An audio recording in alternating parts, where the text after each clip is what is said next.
1325 के रेट से। हाँ, और ओके। दूसरा और आपका होराइजन क्या है? लॉन्ग टर्म रख सकता हूँ मैं। ओके। दूसरा होनासा कंज्यूमर भी है आपके पास? हाँ, होनासा के भी BSC शेयर है, वो करीब 390 के लगभग है, 390। ओके, तो दोनों ही रीसेंट लिस्टिंग है। होनासा में तो इनको फायदा हो रहा है थोड़ा सा, क्योंकि 390 पे खरीदा है, 50 रुपए का फायदा दे रहा है इनको। प्रोटीन में इनको नुकसान है क्योंकि 1350 की मेरे ख्याल से इन्होंने बाइंग बताई, हाँ 1325 की। फिलहाल ये स्टॉक ट्रेड कर रहा है 1244 पर, तो ये इनके भाव से नीचे है। क्या करें दोनों स्टॉक्स में? देखिए, हुनासा में एक बार को आपको कहूंगा कि 450 और 455 के बीच आता है तो रेट एक बार प्रॉफिट बुक कर लीजिए और स्टॉप लॉस यहां पर डाल लीजिए 425 रुपए का। अगर उसके नीचे जाता है तो भी प्रॉफिट बुक कर लीजिए, क्योंकि वो टूटा तो वापस से 370 और 375 के पास आ जाएगा, तो आपको प्रॉफिट दिखाई देगा लेकिन आप बुक नहीं करेंगे। तो इसलिए अगर 425 का लेवल कटता है तो एक बार हुनासा से प्रॉफिट बुक कर लीजिएगा, और ऊपर साइड में 455 के पास आता है तो भी प्रॉफिट बुक कर लीजिएगा।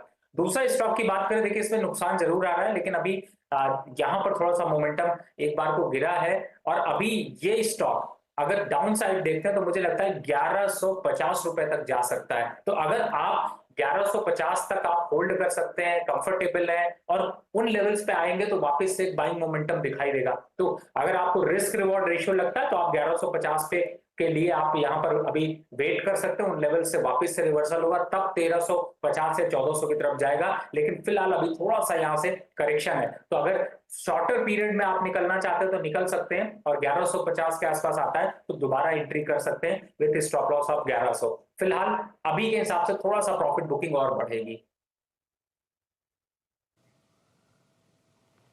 ओके, ठीक है। बात करते हैं अब एक और कॉलर से। हमारे साथ हैं सौम्य सिकरवर, इंदौर से मौजूद हैं। सौम्य जी नमस्कार, बताइए क्या सवाल है आपका? जी मैम नमस्कार, मेरा सवाल है BEL पर। मैंने 160 पर 62 शेयर्स बाई किए हैं, अभी क्या करना चाहिए मैम इसमें? BEL 160 की आपकी बाइंग है। आपका होराइजन क्या है इसमें सौम्य जी? मेरा वॉल्यूम है 62 शेयर्स। नहीं, वॉल्यूम नहीं पूछा मैंने, आपका होराइजन पूछा। ये आपका नियर टर्म के लिए रखा है, लंबी अवधि के लिए रख सकती हैं? मैम नहीं, लंबी अवधि के लिए नहीं, मैं बजट से पहले निकालना चाहूंगी इसको। ओके, बजट तक की बाइंग है इनकी, तो यानी 1 फरवरी को बजट आना है, 20-25 दिन रुक सकती हैं ये। सेशंस अगर देखेंगे ट्रेडिंग सेशंस तो और भी कम हुए। क्या करे BEL में? 160 की बाइंग है, 182 पर ट्रेड कर रहा है, 22 रुपए का फायदा फिलहाल। देखिए, फायदे में तो है दीपाली जी, लेकिन मैं कहूंगा कि बजट तक तो ठीक है, आपको ये बजट तक 190, 95 और 200 की रेंज में जाता हुआ नजर आएगा।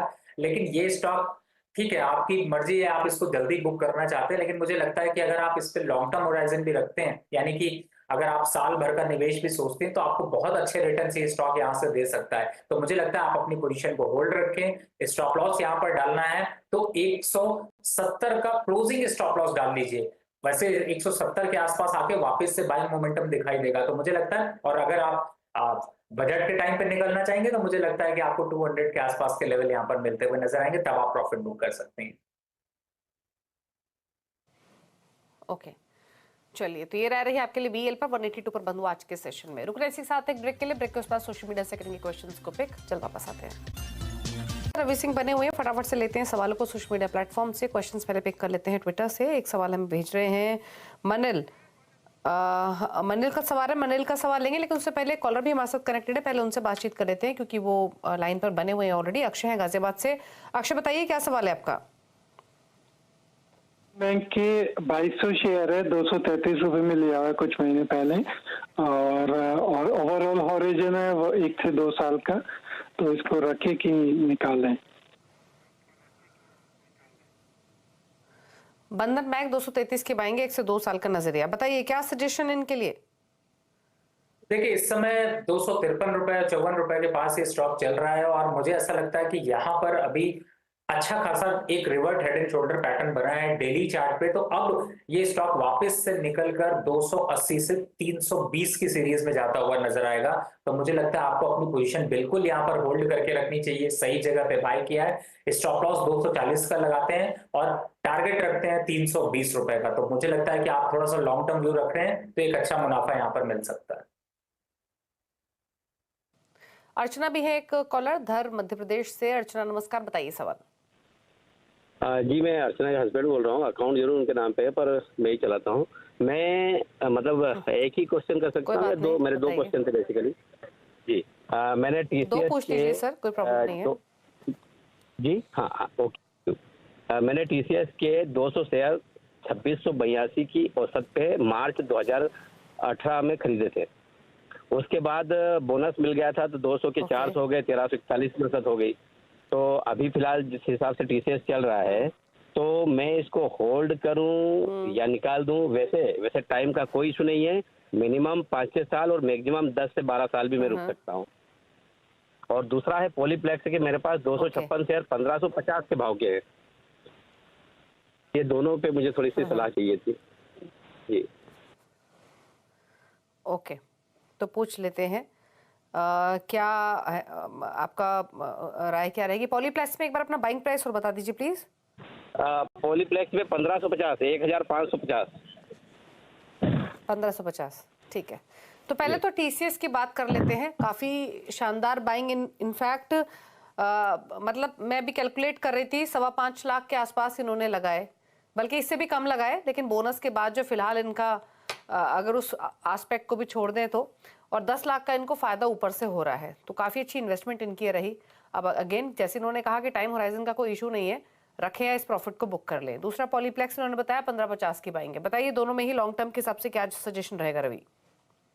देखिए, सबसे पहले टीसीएस की बात कर रहे थे। देखिए, लॉन्ग टर्म के लिए अगर आपके 3 साल 5 साल का व्यू आता है तो फिर मार्केट के हिसाब से अगर देखें तो जरूर आपको उतार चढ़ाव देखने को मिलते हैं, लेकिन एक अच्छे रिटर्न्स यहाँ पर टीसीएस दे सकता है। तो मुझे लगता है कि अगर आपको जरूरत नहीं है तो इसको आप चलने दीजिए। स्टॉक को कॉन्स्टेंटली अगर देखते हैं तो मुझे लगता है कि आप average year on year comparison करें तो 16-17% के रिटर्न आपको देता हुआ आ रहा है। तो मुझे लगता है कि अभी आप इसको आप होल्ड करके रखें, जल्दबाजी बिल्कुल ना करें। और अगर लगता है आपको कि नहीं मुझे एग्जिट करना ही करना है, तो जब तक 3200 का लेवल नहीं करता तब तक आपको एग्जिट नहीं करना चाहिए। अब अपसाइड टारगेट देखते हैं तो देखिए, अभी थोड़े से रिजल्ट यहाँ पर जरूर इंपैक्ट कर सकते हैं, जिसकी वजह से थोड़ा डाउन करेक्शन देखने को मिलेगा, लेकिन 3200 के नीचे नहीं जाना चाहिए। और वापस अपसाइड टारगेट देखते हैं तो 3800-3850 के टारगेट तक के आसपास के लेवल देखने को मिल सकते हैं। तो मुझे लगता है पोजीशन को होल्ड करिए। अब पॉलीप्लेक्स में आते हैं। देखिए, इस समय 1000 रुपए का अगर ये लेवल तोड़ देता है तो एक डाउनवर्ड करेक्शन में चला जाएगा, और ये स्टॉक 1000 के नीचे जाने के बाद शायद हो सकता है आपको 750 और 800 के पास मिले। तो मुझे लगता है अभी यहाँ पर अच्छा चल रहा है, अच्छे वॉल्यूम के साथ फिर से एक ब्रेकआउट दिखा है। तो मुझे लगता है अभी आप यहाँ पर 1070 के स्टॉप लॉस से अपनी पोजीशन को होल्ड करके रखें, लेकिन 1400 के आसपास अगर आ जाता है तो वहां पर आप अपनी पोजीशन को रिविजिट करें, वापस से सीएनबीसी पे कॉल करके एक बार जरूर पूछें। ठीक है, चलिए तो ये राय रही आपके लिए। और पॉलीप्लेक्स पर जहां आपको थोड़ा नुकसान हो रहा है, टीसीएस भी होल्ड करने की ही सलाह है। चलिए तो सवाल तो इतने लेंगे। रवि को क्लोजिंग कमेंट आपकी तरफ से। देखिए, कल वापस से डिप पे बाय की स्ट्रैटेजी आप लोग बना सकते हैं, इसलिए इस बात का ध्यान रखें। और ऑप्शन कॉल में सेल करके बिल्कुल ना चलें, बाय साइड से चलें। और जिन भी स्टॉक्स की मैंने चर्चा करी इसमें मेरी